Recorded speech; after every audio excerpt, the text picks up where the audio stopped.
न्यायाधीश ने एक टिप्पणी की कि आप चुनाव हारने के बाद यहाँ आए हैं। तो मेरे भाई, जितनी समझ हमारी है इस देश के संविधान की व्यवस्था की कि जिसके साथ अन्याय होता है या जिसको लगता है कि उसके साथ अन्याय हुआ है वही आदमी तो न्यायालय में जाएगा। ये नए भारत के न्यायाधीश हैं, आपके साथ अन्याय हो जाए, आपके साथ अपराध हो जाए, आपके साथ धोखा हो जाए, तभी तो आप न्यायालय में जाएंगे। तो उनके डेफिनेशन के हिसाब से तो न्यायालय में वही आ सकता है जो चुनाव जीता हो। तो भाई, जो चुनाव जीता हो न्यायालय में क्यों जाएगा? लेकिन ये नया भारत है, न्यायाधीश नए हैं, नियम नए हैं और नियमों का इंटरप्रिटेशन नया है। हम लोग की इतनी क्षमता नहीं है कि हम उन पर टिप्पणी करें, लेकिन मेरी समझ से उनको इस तरह की टिप्पणी नहीं करनी चाहिए थी। बिहार में शराबबंदी से महिलाओं का सशक्तिकरण हो रहा है, तो इसको यूपी में भी लागू किया जाए, इसको देश में भी लागू किया जाए। ये इतना बढ़िया अगर स्कीम है तो सिर्फ बिहार की महिलाओं के लिए क्यों रखे हैं? पूरे देश की महिलाओं को क्यों वंचित कर रहे हैं? कहा कि 2 लाख रुपए स्वरोजगार के लिए दिया जाएगा। कई लोग कह रहे हैं भैया इसका नाम मत लीजिए, आप कहिएगा सरकार कल पैसा दे देगी। आपने कहा 2000 रुपया पेंशन कीजिए, सरकार ने 1100 कर दिया, उससे उनको चुनाव में फायदा हुआ। बिहार के बुजुर्गों को, विधवाओं को, विकलांगों को आज 1100 रुपए तो मिल रहा है, जनसुराज जीते ही आ रहे हैं। जहाँ उस तरह की कोई जघन्य अपराध होता है वहाँ कोशिश होती है कि हम लोग जाकर पहुंचे, लेकिन उनकी आवाज बने, उनकी मदद की जाए। सुप्रीम कोर्ट की याचिका में सुप्रीम कोर्ट ने कहा कि ये हाई कोर्ट के जुरिस्डिक्शन का मामला है, आप हाई कोर्ट में जाइए। तो हाई कोर्ट में हम लोग जा रहे हैं। याचिका को खारिज करते हुए या विड्रॉल का आदेश देते देते मुख्य न्यायाधीश ने एक टिप्पणी की कि आप चुनाव हारने के बाद यहाँ आए हैं। तो मेरे भाई, जितनी समझ हमारी है इस देश के संविधान की व्यवस्था की कि जिसके साथ अन्याय होता है या जिसको लगता है कि उसके साथ अन्याय हुआ है वही आदमी तो न्यायालय में जाएगा।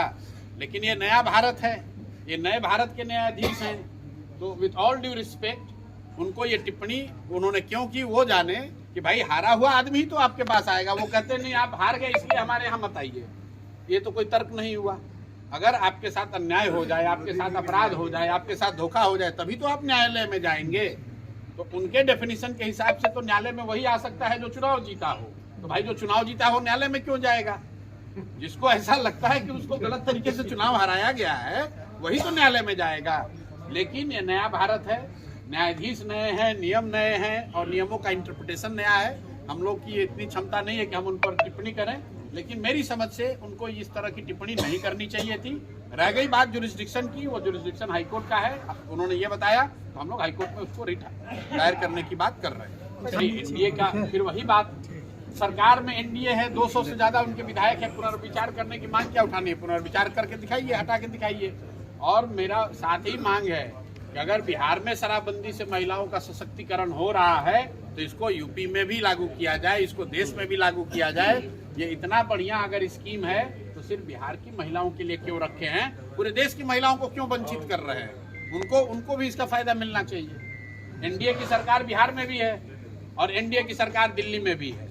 अगर एनडीए की सरकार के बिहार के शराबबंदी के स्कीम से लोगों का, समाज का, महिलाओं का फायदा हो रहा है तो मोदी जी को देश भर में इसको लागू कर देना चाहिए ताकि देश भर की महिलाओं को फायदा हो इसका। उप मुख्यमंत्री विजय सिन्हा ने कहा कि खुले में मांस बिक्री पर रोक लगाई है पूरे बिहार, इसको किस? अब भाई, जैसी व्यवस्था आप चुनेंगे वही व्यवस्था पाएंगे।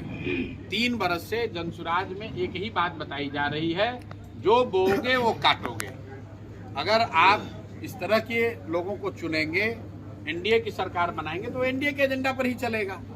उनका एजेंडा क्लियर है, ये तो पूरा देश देख रहा है। गलती हो रही है, जो अपराध हो रहा है उसके लिए जहां तक हो सकेगा जनसुराज के लोग आवाज उठाएंगे। जहानाबाद में नीट की छात्रा के साथ जो जघन्य अपराध हुआ, आपको याद होगा, पुलिस प्रशासन ने सबसे पहले कह दिया कि ये आत्महत्या है, ये कोई रेप या कोई हत्या का मामला नहीं है। सबसे पहले जनसुराज के लोग, मैं खुद जब उन पीड़िता के घर हम लोग गए, उसके बाद सरकार की आंख खुली, उसके बाद एसआईटी का गठन हुआ, उसके बाद पुलिस के 2 अफसर सस्पेंड किए गए।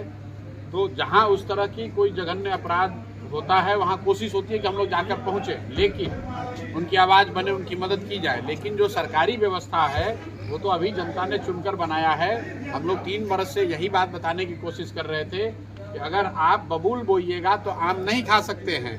अगर आप एनडीए की सरकार जो आपने चुनी है, जो इस व्यवस्था से आप परेशान थे, जिनके भ्रष्टाचार से, जिनके जिनके शासन के दौरान होने वाले अपराध से आप परेशान थे, उन्हीं विधायकों को उसी सरकार को आप 1-1 लाख 2-2 लाख वोट देकर जिताकर बना दिए, तो निश्चित तौर पर ये स्थिति बदलने वाली नहीं है। स्थिति बदलना है तो लोगों को बदलना होगा। जब वोट देना होता है तो आप वापस उसी को वोट दे देते हैं और फिर समझते हैं कि नई व्यवस्था बन जाएगी। वो तो हो नहीं सकता है। आपने 10,000 रुपये की लालच में या जातियों के नाम पर या हिंदू मुसलमान बन के आपने वोट दे दिया, तो भाई अब 5 बरस आप इस व्यवस्था को झेलना पड़ेगा। हम लोग की जो भूमिका है समाज के साथ खड़े होने की, उनकी मदद करने की, जो शक्ति जनता ने हमें दिया है उस शक्ति के साथ हम लोग खड़े होंगे, उनकी आवाज़ बनेंगे, उनकी मदद करेंगे। लेकिन जिसको सरकार, जहाँ की जनता ने चुना है, सरकार चलाने की जवाबदेही दी है, जनता को उनसे सवाल पहले करना चाहिए। पहले हम लोगों ने कहा है कि अगर सरकार ने ये कहा कि 2 लाख रुपए स्वरोजगार के लिए दिया जाएगा, कई लोग कह रहे हैं भैया इसका नाम मत लीजिए, आप कहिएगा सरकार कल पैसा दे देगी। आपने कहा 2,000 रुपया पेंशन कीजिए, सरकार ने 1100 कर दिया, उससे उनको चुनाव में फायदा हुआ। कई लोग ये कह रहे हैं कि हम लोगों ने, जनसुराज ने सबसे पहले ये कहा कि ऐसी व्यवस्था बिहार में बन सकती है कि हर परिवार को 10 से 15,000 20,000 रुपए तक हर महीने मिलने लगे। सरकार ने उसके काट के लिए उससे घबराकर 10,000 रुपये दे दिया, 2 लाख की घोषणा की। तो हम लोग ये कह रहे हैं अगर हमारे कहने से भी मिल जाए तो हम लोग जीते या हारे, कम से कम बिहार के लोगों का तो भला हो रहा है। बिहार के बुजुर्गों को, विधवाओं को, विकलांगों को आज 1100 रुपये तो मिल रहा है, जनसुराज जीते या हारे। उसी तरीके से अगर हर परिवार को नीतीश सरकार, एनडीए सरकार 2 लाख रुपए दे दे तो जनसुराज हारता है हार जाए कोई चिंता नहीं है, 2 लाख रुपए दीजिए। लेकिन आपने तो 10,000 रुपये दिया, वो उनको रोजगार के लिए नहीं दिया। 10,000 में कौन सा रोजगार होगा? वो तो वोट को खरीदने के लिए, प्रभावित करने के लिए आपने 10,000 रुपया दिया है। और अगर आपने सही में रोजगार के लिए दिया है तो अपने वादे के अनुसार 6 महीने के बाद उन सभी 1.5 करोड़ परिवारों को जिनको 10,000 रुपया दिया गया है, उनको 1,90,000 रुपये की बची हुई राशि दी जानी चाहिए। अगर वो देंगे तो हम लोग बहुत खुश हो जाएंगे। भाई सारे परिवार को मिल जाए, सबको रोजगार मिल जाए, लोगों को बाहर न जाना पड़े। यही तो जनसुराज का एजेंडा है। जनसुराज का एजेंडा हमारा एमएलए बनना, मंत्री बनना नहीं है।